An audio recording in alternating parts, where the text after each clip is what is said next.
right, ladies and gentlemen, so we have a very interesting story coming out from Valve, aka Steam. Now, if you guys are unaware, Steam has been doing some interesting changes that are 100% consumer focused lately, and I think it's a good thing. I think it's really good what Steam has been doing. For example, Steam just recently has changed early access notifications to inform gamers before they purchase the product how long it's been since the developers last, updated the game in any meaningful way whatsoever. So they're informing people, about dead games that haven't been updated for like 14 months or something along the lines. I think it's great. It's consumer friendly, and we need to be more transparent like that. However, we also have something here of Steam now banning all games that their entire revenue is based off of watching in-game advertisements. They have banned those games completely from the platform.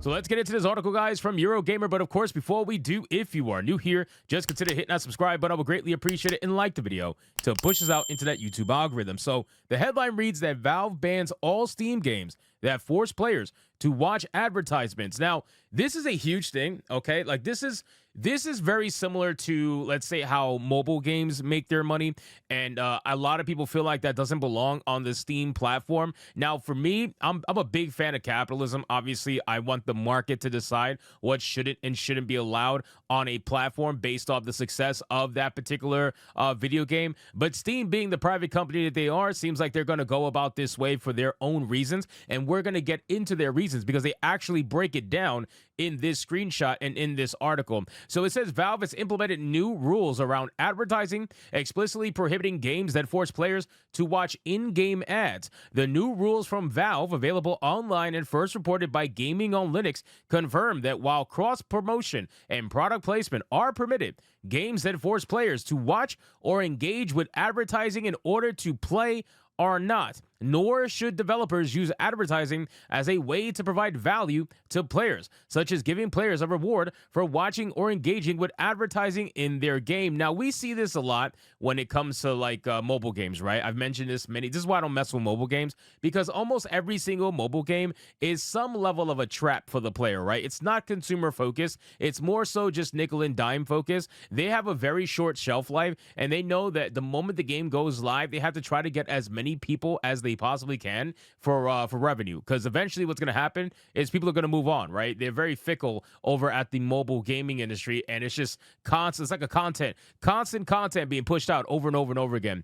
Then it says developers should not utilize paid advertising as a business model in their games, such as require players to watch and engage with advertising in order to play, or gating gameplay behind advertising. If your game's business model relies on advertising on other platforms, you will need to remove those elements before shipping on Steam. Some options you could consider include switching to a single purchase paid app, or making your game free to play with optional upgrades via sold microtransactions or downloadable content. I find it very interesting as to why Steam is making such a strong stance on this, knowing that a lot of mobile games make their money from microtransactions, and a lot of it is extremely predatory, especially to younger players that steal mommy and daddy's credit card without them knowing, and basically go buy in-game currency for nonsense and skins. So, some of that stuff is highly questionable as well, and we talk about that often on this channel. But this particular thing with the ads seemed to be very strong, and I wonder if there's more info as to why that is. While the article says, while I suspect most of us would associate this kind of behavior with mobile games more than those available on Steam, Valve clearly thought it necessary to clarify in clear English what is and is not supported on Steam. Developers are also not allowed to charge other developers for access to Steam features such as sale pages, bundles, storefronts, and or franchise pages. It's so interesting how all of this is going down on Steam, and Steam is truly the digital Square when it comes to people putting their product out there and trying to get it out to the masses. Like, if you want to sell your game, you got to put it on Steam. That's just the truth of it, right? It's damn near a monopoly when it comes to digital gaming. It really is. Obviously, there are other avenues, but the majority of PC gamers don't explore it. Steam is the monopoly for the most part, and you have to put your game on Steam if you are going to get anywhere close to having a semi-successful game on the PC platform.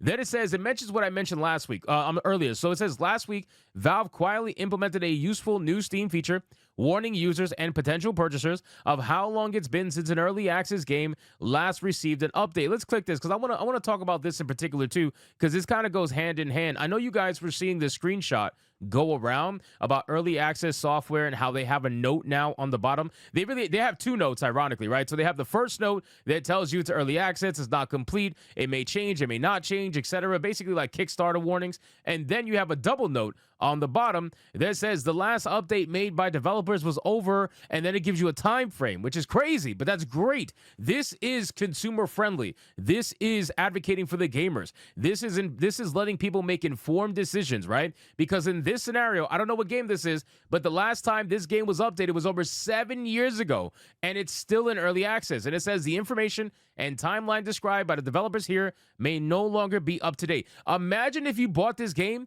and you didn't realize that the last update for it was 7 years ago. Obviously, this game is never coming out, right? Obviously, it's never leaving early access, but you wouldn't know that without this kind of a note. So this is one of the best changes that I've ever seen Valve do, or any company do, to be honest with you. This is one of the best changes, and this needs to be made the standard for all digital retailers or retailers in general. It must be made the standard, because at this point, to be tricked by people like this and developers like this that have no intention of informing gamers about their actual timelines, we need this here so people can make informed decisions on whether or not they actually want to purchase it or not. When you have a Kickstarter and whatnot, that's something different. Kickstarter people genuinely know that, you're investing in the idea, you're not investing in the product, right? That's normally how it goes with Kickstarters. And if the Kickstarter fails or doesn't deliver, then you at least try to get the idea out there. But in terms of this, that is an actual sold product on Steam available for sale, early access is totally different. So gamers have a reason to know when's the last time you updated this game. So I thoroughly agree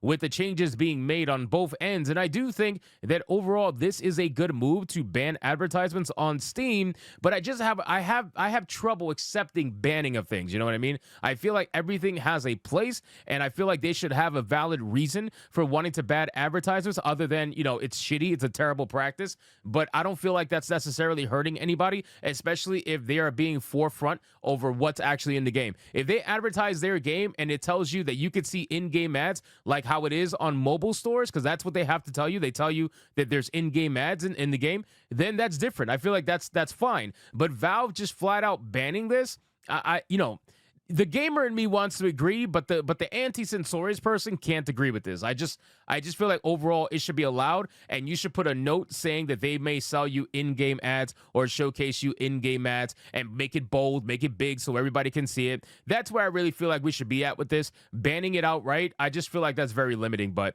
that's just my personal take on it. You can let me know in the comments down below. So anyway, guys, thank you so much for watching this video. Hope you did enjoy, and if you did, consider leaving me a subscribe. I would greatly appreciate if you get to like the video, comment, let me know what you thought, and I'll see you guys on the next one. Hypnotic out.